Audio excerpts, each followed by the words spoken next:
আপনাদের সাথে তো অনেক রকম বিস্কুটের রেসিপি শেয়ার করেছি, তবে আজকে খুব সহজ আর দারুণ স্বাদের বাদাম বিস্কুট আপনাদেরকে তৈরি করে দেখাবো। চা দিয়ে কিন্তু এই বাদাম বিস্কুটগুলো খেতে দারুণ লাগে। নমস্কার বন্ধুরা, মন কিচেনে আপনাদের সবাইকে স্বাগত। আশা করি আপনারা সবাই খুব ভালো আছেন। আজকে খুব সহজে ঘরোয়া উপকরণ দিয়ে একদম বেকারি স্টাইলে বাদাম বিস্কুট আপনাদেরকে আমি তৈরি করে দেখাবো। বিস্কুটগুলো দেখতে যেমন সুন্দর হয়েছে, খেতেও কিন্তু হয়েছে দুর্দান্ত। বাদাম বিস্কুট তৈরি করার জন্য প্রথমে একটা মিক্সিং বাটি নিয়ে নিয়েছি, আর তার মধ্যে একটা চায়ের কাপ মেপে 1 কাপ আমি চীনা বাদামকে খুব ভালো করে খোসা ছাড়িয়ে নিয়ে সেই বাদামটাকে দিয়ে দিচ্ছি।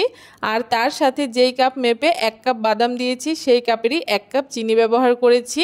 এই মিষ্টিটা কিন্তু আমার একদম পারফেক্ট ছিল, তবে আপনারা যদি এই বিস্কুটের মিষ্টিটা একটু কম খেতে চান সেক্ষেত্রে কিন্তু 1/2 কাপ কিংবা 1.25 কাপ চিনি ব্যবহার করতে পারেন। চিনি আর বাদামটাকে খুব ভালো করে পেস্ট করে নেওয়ার পরে পেস্টটা কিন্তু এরকম নরমই হবে, কারণ বাদামের মধ্যে যেহেতু তেল থাকে, বাদামটা পেস্ট হয়ে সেই তেলটা বেরিয়ে ঠিক এরকম নরম এই পেস্টটা তৈরি হয়েছে। এই পেস্টটাকে আমি একটা বাটির মধ্যে ঢেলে নেওয়ার পরে এখানে যেই কাপ মেপে বাদাম আর চিনি ব্যবহার করেছি ওই একই কাপের আমি 2 কাপ ময়দা দিয়ে দিয়েছি। এখানে আমি ময়দা দিয়ে এই বাদাম বিস্কুটটা তৈরি করছি। আপনারা চাইলে কিন্তু আটা দিয়েও খুব সুন্দর এই বাদাম বিস্কুটটা তৈরি করে নিতে পারেন। ময়দাটা দিয়ে দেওয়ার পরে বাদাম আর চিনির পেস্টের সাথে খুব ভালো করে ময়দাটাকে কিছুক্ষণ মাখিয়ে নেব, যাতে খুব ভালো করে সমস্ত কিছু একসাথে মিশে যায়। সমস্ত কিছু একসাথে মিশিয়ে নেওয়ার পরে এখানে প্রথমে আমি 4 চামচ সাদা তেল দিয়ে দিয়েছি। এখানে কিন্তু এই তেলটা দিয়েই একটা ডো তৈরি করে নিতে হবে। কোনো রকমভাবেই কিন্তু জল দিয়ে এই ডোটা তৈরি করা যাবে না, তাহলে কিন্তু বিস্কুটগুলো খেতে ভালো হবে না। প্রথমে কিন্তু আমি 4 চামচ তেল দিয়ে খুব ভালো করে মাখিয়ে নিয়েছি। এই মাখাটা আমার একটু শক্ত মনে হচ্ছে, তাই এখানে আমি আরও 1 চামচ মতো তেল দিয়ে দিচ্ছি, আর তারপরে খুব ভালো করে আমি মাখিয়ে নিচ্ছি।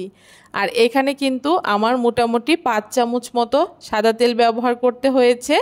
আর এখানে কিন্তু রিফাইন্ড অয়েলটাই ব্যবহার করতে হবে। আপনারা কিন্তু চাইলে এখানে ঘি দিয়েও এই ডোটা তৈরি করে নিতে পারেন, তবে কোনো রকমভাবেই কিন্তু জল ব্যবহার করা যাবে না। এইভাবে করে চেপে চেপে মাখতে মাখতে দেখুন খুব সুন্দর একটা ডো তৈরি করে নেওয়া হয়ে গেছে। এখন ডোটাকে আমি সাইডে রেখে দিয়ে এইদিকে একটা প্লেটের মধ্যে আমি 1/2 কাপ চীনাবাদাম 2 টুকরো করে নিয়ে নিয়েছি। আর এইখানে আমি বাদামের মধ্যে 1 চামচ সাদা তিল দিয়ে দিয়েছি। তিলটা দিলে কিন্তু বাদাম বিস্কুটটা খেতে বেশ ভালো লাগে। বাদাম আর তিলটাকে একসাথে মিশিয়ে আমি সাইডে রেখে দিচ্ছি। এখন যে বিস্কুটের ডোটা তৈরি করেছিলাম সেইখান থেকে আমি অল্প অল্প করে ডো নিয়ে প্রথমে একটা হাত দিয়ে এরকম চেপে চেপে গোল্লা তৈরি করে নিচ্ছি, আর তারপরে দুটো হাত দিয়ে এরকম চেপে একটু চ্যাপটা করে দিচ্ছি। যেহেতু বিস্কুটগুলো আমি চৌকো শেপে তৈরি করব, তাই একটা ছুরি দিয়ে চারদিকটা ঠিক এরকম সমান করে আমি একটা চৌকো শেপ দিয়ে দিচ্ছি। আপনারা কিন্তু আপনাদের পছন্দ মতো যে কোনো শেপ দিয়ে এই বাদাম বিস্কুটগুলোকে তৈরি করে নিতে পারেন। বিস্কুটের শেপটা দিয়ে দেওয়ার পরে বাদাম আর তিলের মধ্যে ঠিক এরকম করে একটা পাশ আমি লাগিয়ে নিচ্ছি। আর দেখতে কতটা সুন্দর লাগছে এই বাদাম বিস্কুটগুলো দেখে নিশ্চয়ই বুঝতে পারছেন। দেখুন এখানে একটা বাদাম বিস্কুট আমার তৈরি করে নেওয়া হয়ে গেছে। একই রকমভাবে আরও একটা বাদাম বিস্কুট আমি আপনাদেরকে তৈরি করে দেখিয়ে দিচ্ছি। প্রথমে হাতের মধ্যে চেপে চেপে একটা গোল্লা বানিয়ে 2 হাত দিয়ে এরকম চেপে চ্যাপটা করে দিতে হবে, আর তারপরে ছুরি দিয়ে 4টে পাশ এরকম করে 4 কোণা করে নিয়ে বাদামের মধ্যে এভাবে করে গড়িয়ে নিতে হবে।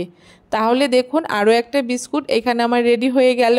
আর একই রকমভাবে সবগুলো বিস্কুটই কিন্তু আমি এরকম রেডি করে নিয়েছি। এখন বিস্কুটগুলো বেক করার জন্য একটা থালা নিয়ে নিয়েছি, আর থালার উপরে একটা কাগজ পেতে দিয়ে তার উপরে সামান্য একটু তেল লাগিয়ে নিচ্ছি। আপনারা যদি এখানে বাটার পেপার ব্যবহার করেন সেক্ষেত্রে কিন্তু কোনো রকম তেল ব্রাশ করার প্রয়োজন নেই। কাগজের উপরে খুব ভালো করে তেলটাকে মাখিয়ে নেওয়ার পরে এখন এক এক করে আগে থেকে বানিয়ে রাখা বিস্কুটগুলোকে আমি থালার মধ্যে দিয়ে দিচ্ছি। খুব বেশি একদম গায়ে গায়ে বিস্কুটগুলোকে রাখা যাবে না, একটুখানি ফাঁকা ফাঁকা করে রাখতে হবে, যাতে বিস্কুটগুলো যখন ফুলে উঠবে একটার সাথে যাতে একটা লেগে না যায়। দেখুন বিস্কুটগুলো খুব সুন্দর করে আমি থালার মধ্যে নিয়ে নিয়েছি। এখন বিস্কুটগুলোকে বেক করার জন্য আগে থেকে একটা কড়াই আমি একটুখানি গরম করে নিয়েছি, আর সেই গরম কড়াইয়ের উপরে আমি এইভাবে করে থালাটাকে দিয়ে দিচ্ছি। আমি নিচে কোনো রকম স্ট্যান্ড বসাইনি, যেহেতু থালাটা কড়াইয়ের থেকে অনেকটাই উপরে থাকবে, তাই কোনো রকম স্ট্যান্ড বসানোর প্রয়োজন নেই। থালাটাকে দিয়ে এখন উপর থেকে আরেকটা ঢাকা দিয়ে একদম মিডিয়াম টু লো আছে 20 মিনিট বেক করে নিয়েছি। বিস্কুটগুলো বেক করার পরে কতটা সুন্দর হয়েছে দেখে নিশ্চয়ই বুঝতে পারছেন। তবে বিস্কুটগুলো আমার পেছন পাশটা হালকা একটু কালার চলে এসছে, তবে তাতেও কিন্তু বিস্কুটগুলো খেতে আরও বেশি ভালো লাগছে, যেহেতু হালকা একটা ব্রাউন কালার চলে এসছে। বিস্কুটগুলো দেখতে যেমন সুন্দর হয়েছে, খেতেও কিন্তু হয় দুর্দান্ত। একটা বিস্কুট আমি আপনাদেরকে ভেঙেও দেখাবো বিস্কুটগুলো কত সুন্দর খাস্তা হয়েছে। বিস্কুটের পেছনটা হালকা একটু কালার চলে এসছে বলে আপনারা কিন্তু একদমই ভাববেন না বিস্কুটগুলো খেতে খারাপ হয়েছে, বরঞ্চ আমার কাছে বিস্কুটগুলো খেতে আরও বেশি ভালো লেগেছে। এই পদ্ধতিতে যদি আপনারা বাড়িতে একবার বিস্কুট বানিয়ে খান তাহলে কিন্তু দোকান থেকে আর বিস্কুট কিনে খাওয়ার প্রয়োজনই নেই।